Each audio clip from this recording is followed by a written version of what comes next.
তাই আজকে আমি টমেটো, খেজুর আর আমসত্ত্ব দিয়ে একটা চাটনি বানাবো। দেখুন টমেটোগুলোকে আমি এইভাবে কেটে নিয়েছি, দানাগুলো ফেলে দিয়েছি, আর এই যে আমসত্ত্ব আর খেজুরগুলোকে ছোট ছোট করে কেটে নিয়েছি।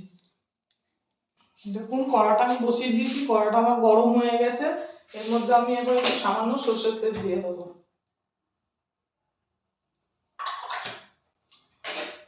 সর্ষের তেলটা গরম হলে এর মধ্যে আমি একটু শুকনো লঙ্কা ফোড়ন দিয়ে দেবো।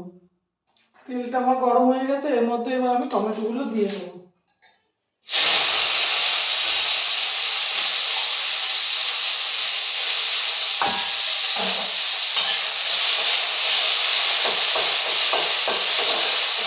টমেটোটা আমার ভাজা ভাজা হয়ে এসেছে। আমি একটুখানি আদা দেখুন বেটে রেখেছি, এই আদাটা ওর মধ্যে একটু দিয়ে দেবো।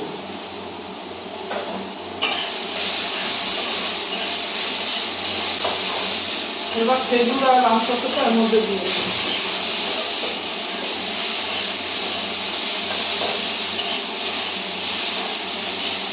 এর মধ্যে একটু সামান্য হলুদ দিয়ে দেবো,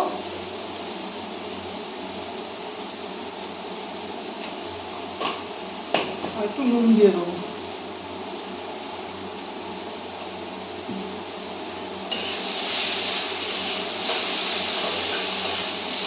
মধ্যে একটু জল দিয়ে দেবো।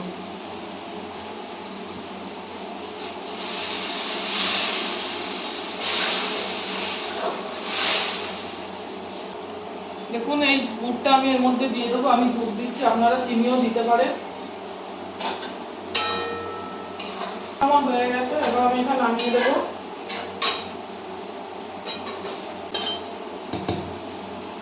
পাতি লেবু একটু ছড়িয়ে দেবো এর উপরে, নুন দিয়ে দেবো।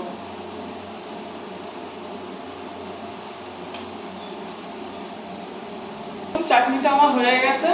আপনারা এইভাবে বাড়িতে করে বানিয়ে খেয়ে দেখবেন, খুব ভালো লাগবে। আর আমার চ্যানেলটা লাইক, সাবস্ক্রাইব আর শেয়ার করে দেবেন।